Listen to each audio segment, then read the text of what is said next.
سامسونج جالكسي S10 e ضد الايفون 10 R، اي الاثنين اللي بيفوز على الثاني وكيف بالضبط بتصير هالمنافسة؟ السلام عليكم ورحمة الله وبركاته، أخوكم فيصل السيف، وتحدي جديد ومنافسة جديدة أساسها الأرقام.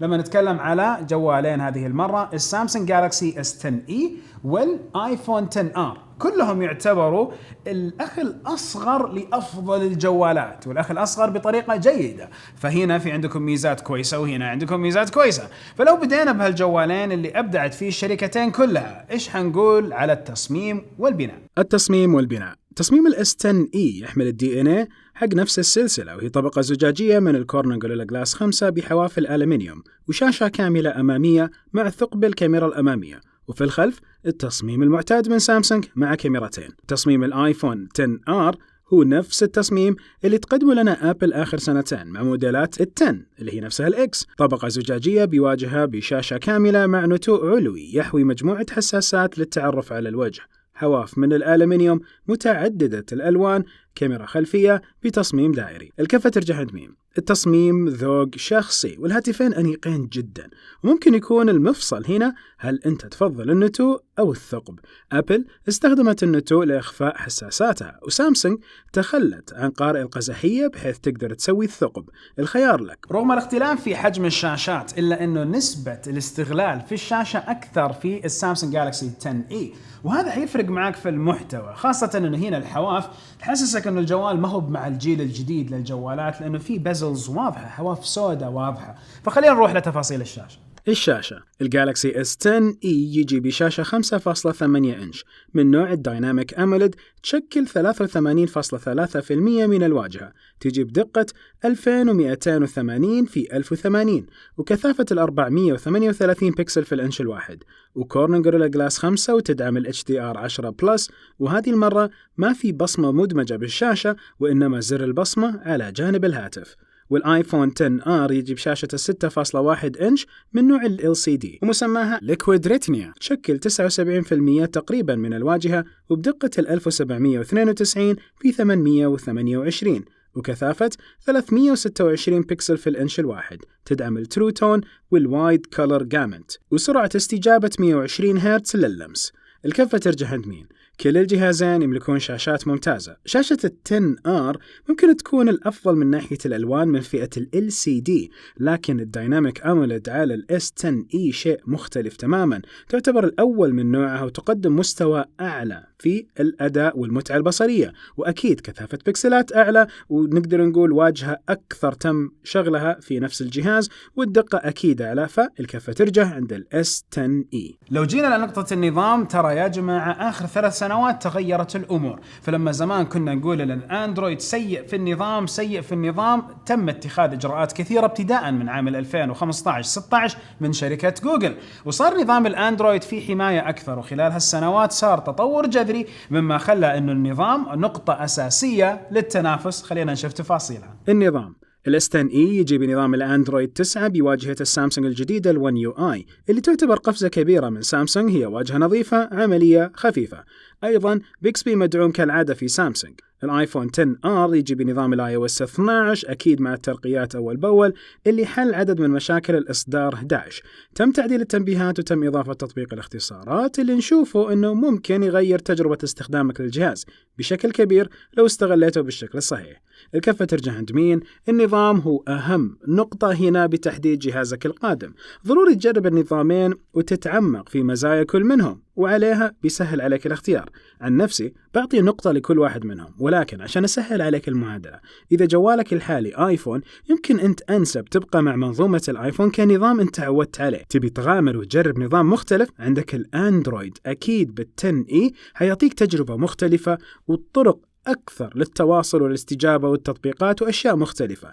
وأيضا إذا أنت أصلا جوالك سامسونج أو جوالك أندرويد، فتجربة الأندرويد بتكون مستمرة معك في ال10e. فإن شاء الله أكون سهلت الخيار من ناحية النظام لكم، وحطوا النقطة وضبطوها على أي الكفتين ترجح كل واحد واختياره الخاص. المعالجات هي قلب الأجهزة، وتخيلوا كل هالجهازين معالجاتهم نوعا ما من شركة واحدة، ولكن هنا المعالج تم تصميمه من نفس شركة أبل، وهنا المعالج تم تصميمه من شركة سامسونج. فلو تنافسوا بين بعض مين اللي حيفوز؟ المعالج ال S10e يجي بمعالج ال Exynos 9820 8 النواة، ويجي بمعمارية 8 نانومتر بترددات 2.73 2.31 و 1.95 جيجا هرتز. الايفون 10R يجي بمعالج ال A12 بايونيك سداسي الأنوية بمعمارية 7 نانومتر بترددات 2.5 و 1.6 جيجا هرتز.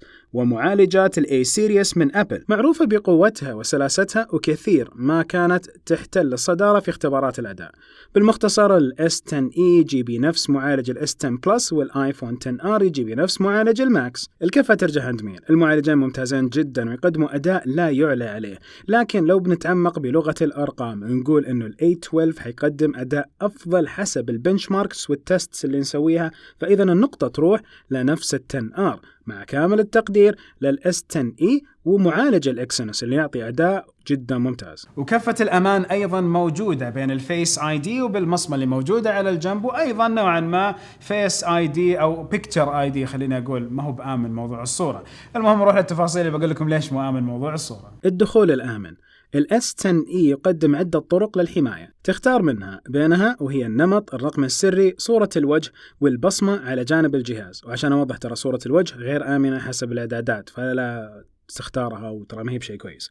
الايفون 10R يقدم طريقتين للدخول، وهي الرقم السري أو من خلال الفيس آي دي، اللي تحسن كثير من تقديمه للمرة الماضية في الايفون أول الايفون اكس، وهو معروف بقوة الأداء والدقة. الكفة ترجح عند مين؟ ممكن الفيس آي دي أكثر تقنية أمان في الهواتف حاليا، لكن سامسونج قدمت اختيارات متنوعة في نفس ال 10e، إذن النقطة تروح لل 10e مع التقدير لنفس الفيس آي دي اللي موجود على ال 10R. تظل الكاميرات في كل الجوالين جدا جيدة.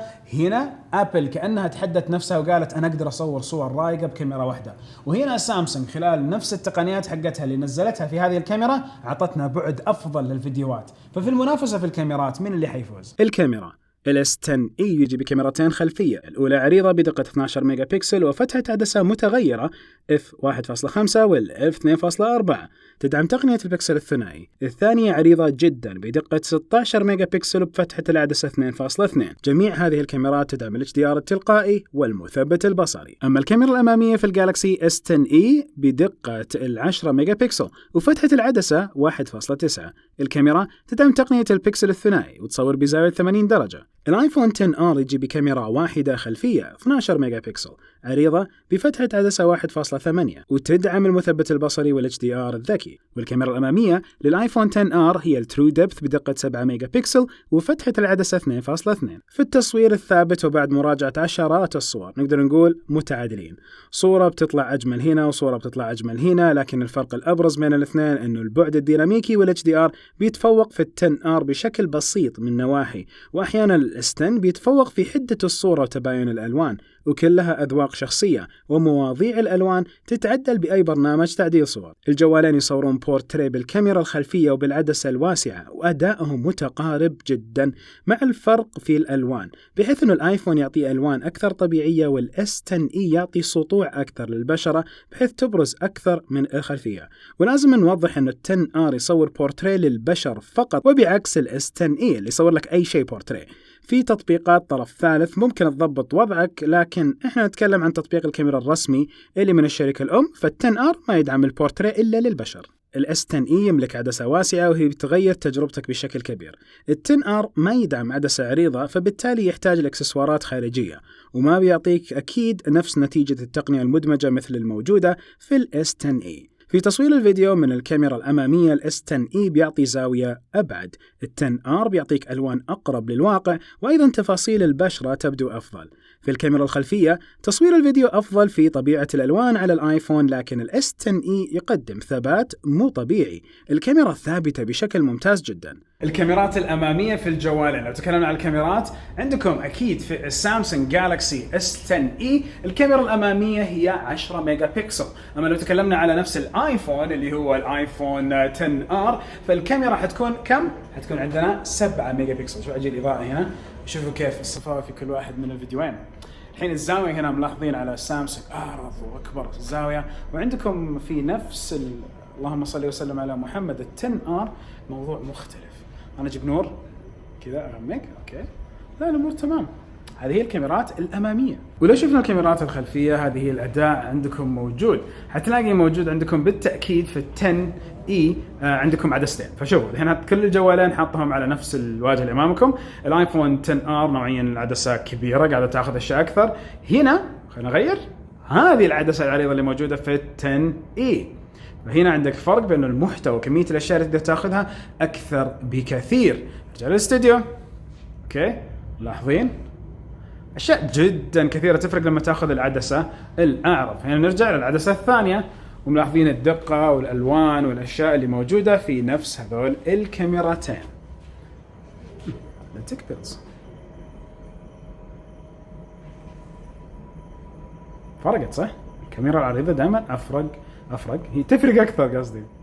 الكفة ترجع عند مين؟ كملخص، الايفون يتفوق في الألوان الطبيعية وأداء الفيديو، الاس 10E بيتفوق في حدة الصور وثبات الفيديو. كل الجهازين وصلوا إلى نضج عالي جدا في هذه الفقرة، لكن الاس 10E يقدم خيارات أكثر للمصورين زي النمط الاحترافي وتحميل الأنماط وكثير أشياء بتلاقيها أفضل في التصوير في ال 10SE. أول مرة يكون في تقارب كبير بين البطاريات كسعة. لو تكلمنا عن سعة البطاريتين متقاربة 2900 و 3100، ففرق ما هو كبير بين الاثنين، يظل فرق في الأرقام. فخلونا نشوف المنافسة. البطارية، الاس 10E يملك بطارية 3100 ملي أمبير، والجهاز يدعم الشحن السريع واللاسلكي واللاسلكي العكسي، بحيث تقدر تشحن أي جهاز آخر يدعم الشحن اللاسلكي. يذكر أن الشاحن السريع متوفر في العلبة. والآيفون 10R يجي ببطارية 2942 ملي أمبير، يدعم الشحن السريع واللاسلكي. الكفة ترجع عند مين؟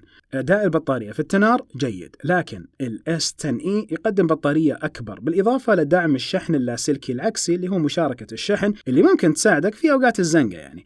وما ننسى أن الشحن السريع موجود في العلبة، وهذه نقطة جدا كفيلة بأنه يصير في نقطة لل 10E، مع كامل التقدير لنفس استخدام وإدارة البطارية في الآيفونات. عشان أكون عادل في نقطة الاتصال والتخزين، لازم أيضا أنتوا تشاركوني فيها. فأنتوا تحطوا خياركم على المنظومة اللي موجودة عندكم. هذا إذا عندكم منظومة تعتمدوا عليها في كثير من الاتصالات، وإذا ما في منظومة برضو إن شاء الله بوضح لكم الأنسب. الاتصال والتخزين، الجالكسي اس 10E يجي بإصدارين، الأول بذاكرة عشوائية 6 جيجا بايت والسعة التخزينية 128 جيجا، والثاني بذاكرة عشوائية 8 جيجا بايت والسعة التخزينية 256 جيجا. برضو الجوال يدعم تشغيل شريحتين في نفس الوقت أو شريحة وكرت ذاكرة المايكرو SD إلى 512 جيجا بايت. الآيفون 10R يجي بمساحة تخزينية يا 64 128 يا 256 جيجا مع 3 جيجا بايت من الرام، والجهاز ما يدعم أيضا الذاكرة الخارجية. الاس 10E تقدر تحوله لكمبيوتر مصغر من خلال إيصاله بالشاشة باستخدام الوصلات المناسبة وتحويل شاشة الجهاز لفارة تحكم أو لوحة مفاتيح. كل الجهازين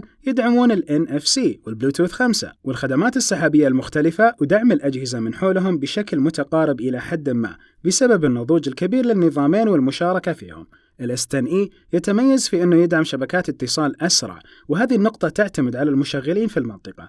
أيضا الجهازين يدعمون مكالمات الواي فاي والفولتي، لكن تحتاج تتأكد أن المشغل اللي أنت معه يدعم هذه الخاصية. فمثلا عندنا في المملكة لما سوينا هذا الفيديو عندكم خدمات الواي فاي كولينج موجودة مع زين، والفولتي موجودة مع زين وSTC، فشوف المشغل وشوف أيهم تستفيد منهم بهذه الخدمات. والكفة ترجع عند مين؟ إذا يهمك المساحة التخزينية الخارجية وتحويل جهازك لكمبيوتر، فأكيد أنه الاس 10E حيكون هو الخيار المناسب لك. الشركتين قاعدين يتنافسوا على خصائص إضافية، وكل واحد فيهم قاعد يجتهد. وجود متاجر رسمية لسامسونج شيء يقدر، عدم وجود متاجر رسمية لأبل شيء يخلينا نتمنى هذه المتاجر عندنا في السوق السعودي. موجود عندنا في الإمارات أكثر من متجر، وبإذن الله قادم المتاجر للمملكة. فأيضا هنا نقول المنافسة حلوة بالخدمات الإضافية. خصائص إضافية، نظام التبريد في الجالكسي اس 10E هو المعتاد من سامسونج، ويجي بأنابيب تسحب الحرارة وتعطي تبريد ممتاز. الايفون ما عنده نظام تبريد، ولكن يحاول من خلال البرمجيات انه يحافظ على التوازن بين الاداء حق التطبيقات ودرجة الحرارة. كل الجهازين فيهم مساعد شخصي خاص، بحيث انه نستخدم سيري في الايفون وبيكسبي في ال 10E، واعتقد انه اثنينهم متاخرين بخطوات عن مساعد جوجل، اللي حاليا مساعد جوجل يدعم العربي وهم ما يدعموا العربي بشكل جيد. في المقابل الاس 10E حافظ على منفذ السماعة، وهو من القلائل في هذه الفئة اللي عندهم منفذ سماعة. وما ننسى أن الجهازين يقاوموا الموية والغبار بمعيار IP67 للآيفون 10R و IP68 للجالكسي S10e. والS10e يدعم مدى باي، والآيفون 10R يدعم أبل باي، وكلهم خدمات دفع سريعة جيدة جدا وآمنة وتعمل بكل سلاسة. إذا كنت من مستخدمين منظومة أبل كالساعة وجهاز ماك وتطبيقات أبل وغيرها، فالآيفون يقدم لك توافق رهيب معهم بشكل سريع وسلس، وتجربة مميزة وصلت فيها أبل للمستوى هذا حق المنظومة. وما ننسى أيضا أن سامسونج عندها منظومتها الخاصة اللي هي ساعة وسماعات وأشياء كثيرة قاعدين تحاول تثري المنطقة فيها، فهنا أيضا لهم منظومتهم الخاصة. طيب الكفة ترجع عند مين؟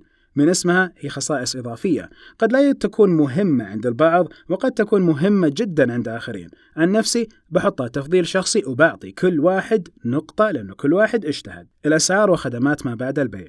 S10e سعره يبدأ من 2599 ريال سعودي تقريبا بسعة 128 جيجا بايت، ويجي معاه شاحن سريع في العلبة وسماعات AKG وغطاء حماية بلاستيكي. خدمات الضمان من سامسونج وموزعينها متوفرة مع تبديل الشاشة المجاني في الأشهر الأولى حسب المزود اللي أنت تشتري منه الجوال. أيضا سامسونج وبشكل رسمي تقدم الكثير من الإكسسوارات المختلفة من أغطية وواقيات وشواحن وغيرها، وعندهم غلاف LED اللي هم صنعوه الجديد LED كفر لمبات تنور ذي. الآيفون 10R سعره يبدأ من 3299 ريال لل 64 جيجا، يجي معاه سماعات أبل السلكية وشاحن عادي فقط، وتقدر تضيف مزايا الضمان مثل تبديل الشاشة مرتين بسعر منخفض خلال نفس السنتين الأولى. أيضا إكسسوارات الآيفون بشكل عام سواء الرسمية أو غير الرسمية منتشرة بشكل كبير، فالكفة ترجع عند مين؟ النقطة تتحدث عن السعر، وأعتقد أن الآيفون راح يستهلك محفظتك بشكل كبير، لذلك النقطة تذهب للسامسونج جالكسي S10e وبجدارة. الأسعار دائما تلعب دور جدا كبير، رغم أنه أبل دائما أجهزتها تحافظ على السعر بعد وقت. مين فينا فعليا اللي حيشتريه عشان يبيعه بعدين بعد سنة وسنتين؟ فهنا لو تكلمنا على الفارق الأكبر أكيد خلى أنه كثير من النقاط كفتها ترجع عند السامسونج جالكسي S10e. هذا لا يمنع أنه الآيفون 10R واحد من أجمل الأجهزة اللي طلعت فيها شركة أبل في عام 2018. كسرت بعض القواعد والقوانين اللي موجودة عندها وطلعت فئة مختلفة بكاميرا واحدة خلفية بدل كاميرتين ومعالجة صورة كويسة، وأيضا بعض المزايا الرائقة اللي نزلت في هذا الجهاز. ولكن يظل الاختيار لكم والكفة دائما ترجع عندكم، وهذا الشيء اللي أفضل بالنسبة لي إنه أوضح لكم المزايا التقنية والخصائص والتفضيل، وأنتم من ناحيتكم شوفوا المعادلة كيف حتكون. نهاية المقارنة وكل مقارنة أتمنى بإذن واحد أحد تقولوا لي وش الشيء القادم اللي تبغوه في المقارنات. أيضا سبحانك اللهم وبحمدك أشهد أن لا إله إلا أنت أستغفرك وأتوب إليك. السلام عليكم ورحمة الله وبركاته.